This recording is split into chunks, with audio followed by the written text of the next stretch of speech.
Okay, in this tutorial we're going to look at compositing our render images in Photoshop. And as a prelude to that, I wanted to address a question that Meredith has been asking, which is about aspect ratio. The short answer is that it matters, but it also depends. In this image, which is straight out of Lumion, it maintains the aspect ratio of 16:9.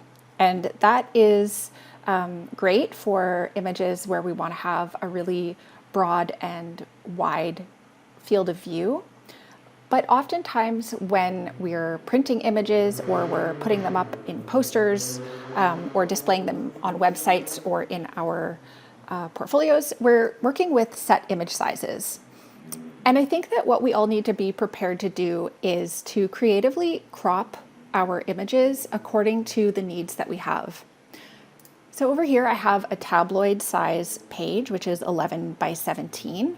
If I hit Control-Alt-I, that will bring up the image size panel and you can see how many inches and what the resolution is. You can also change that to pixels to get an idea of how many pixels that would be. So this is a pretty standard size. It's standard because this is what we print on at school. We'll print on 8.5 by 11 or tabloid. And so when we're creating images, oftentimes we'll want to target either of those sizes so that we can print a whole image onto this size of paper. But when we're actually making the images, this is the output from our render program, and we don't have any way to change that in Lumion. We can't choose an aspect ratio like we can in other render programs. Okay, so let's go through these page sizes and just see how our widescreen image will translate to these different print sizes. So this is a tabloid size. This is pretty standard in North America. And you see we have a bit of a boundary on the top and bottom, a white border where the image doesn't quite meet the top and bottom. So if you were trying to encapsulate the entire widescreen image into this view, then you might say like, okay, I know that I'm going to have a border, but that's fine because I've composed my image according to the rule of thirds or other elements in this widescreen view, and I want to maintain that. But maybe you have actually left some flexibility in your view and you want to resize it so that it stretches all the way across the entire page like that. Then you can use your compositional elements to fit the view into this so that your elements aren't lost.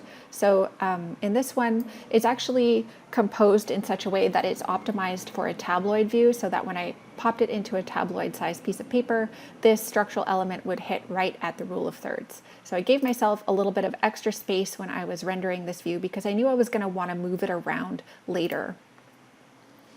So you can try to anticipate exactly how you're going to use your image to determine how you compose it while you're preparing your renders. Here's a letter size page. This is 8.5 by 11. So as you see, we have a much bigger border of white on the top and bottom if we try to stretch the widescreen image to be encapsulated within this page. And if we were to resize this to fill up the entire view of the letter size page, you're actually going to crop quite a bit of the view itself.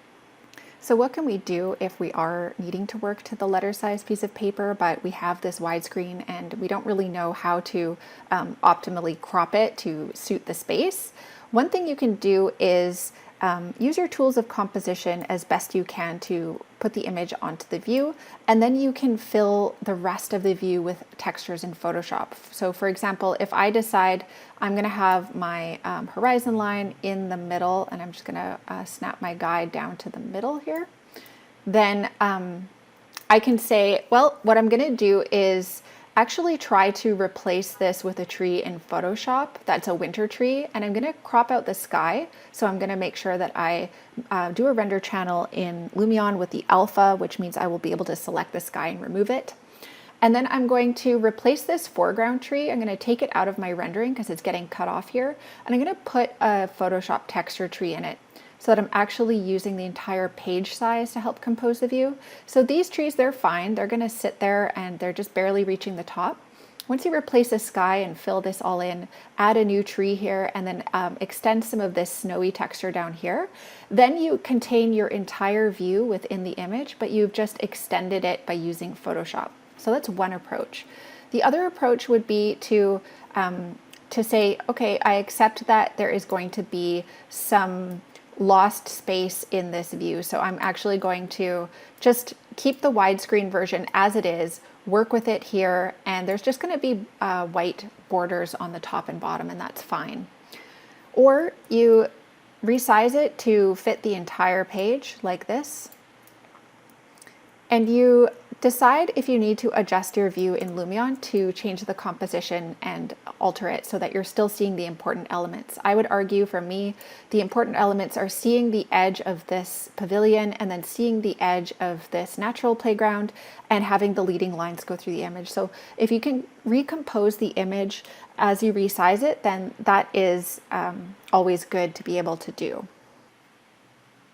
The legal size piece of paper is the closest thing we have to a widescreen analog in our printing files. So this is an 8.5 by 14 piece of paper, and it's unusual in that you don't often see this type of paper loaded into printers at school or at home, but every printer that can print a tabloid size and a letter size can also print a legal size.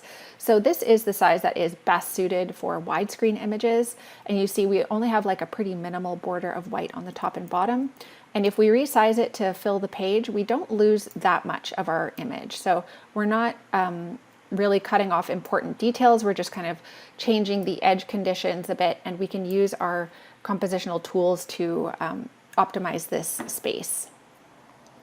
But printing is not the only thing we do with images. We also put them on our websites. So this is a typical browser size, which is in fact widescreen. So our image fits perfectly into a browser window. If we have full-size images on our website, then this is already optimized for that. It's perfect. But if we are looking at this on a mobile device like an iPhone, suddenly we have some new problems. So first of all, if we're looking at a website and our full screen images adapt to the browser window in mobile view, then we're going to end up with really tiny images. Now, some people get around that by just resizing the whole image to take up most of the screen, but then you have to make some decisions within this cropping about like what is the most important part of your image that you want people to see. So that comes with its own set of challenges. And then, of course, if we're looking at our phones in landscape orientation, the widescreen fits perfectly with some room on the edges for controls and buttons and etc.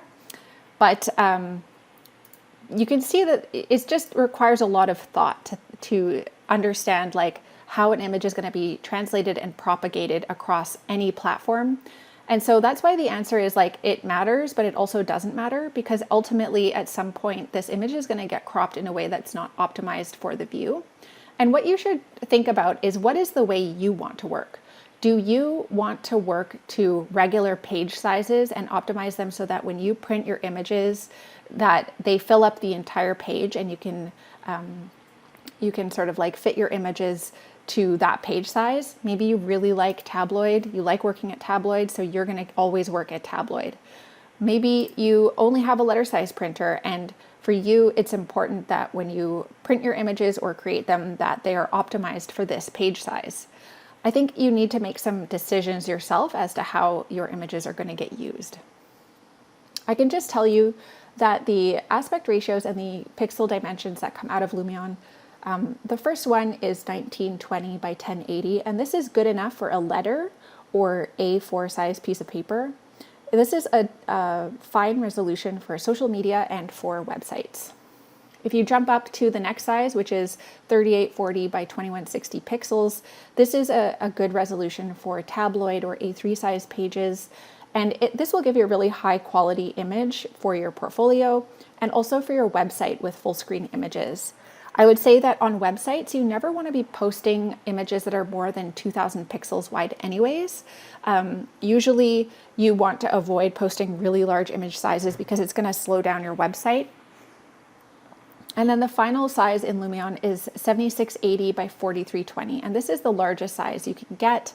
That is appropriate for large printing requirements like huge posters, hoarding on the side of construction sites, billboards, or the New York Times.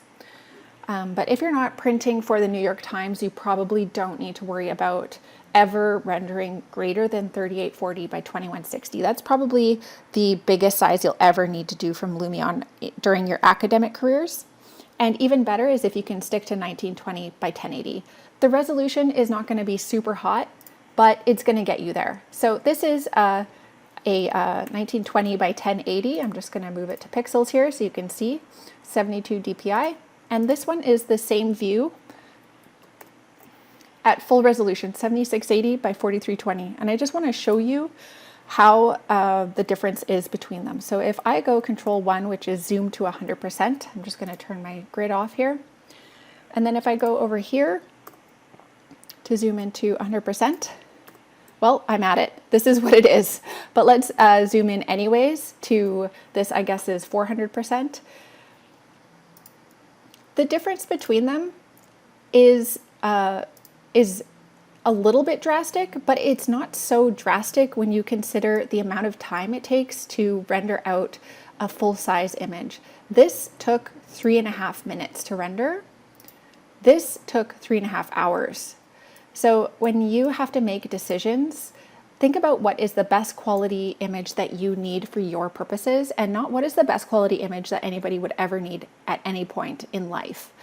So it is not a requirement to always render at the highest resolution that you possibly can. And in fact, the benefits of this are kind of minimal when you get above a certain size. So if you can only manage 1920 by 1080, that's totally fine. That's good enough for an A3, an A4 or a letter size. And I wouldn't worry too much about trying to get any more detailed than this.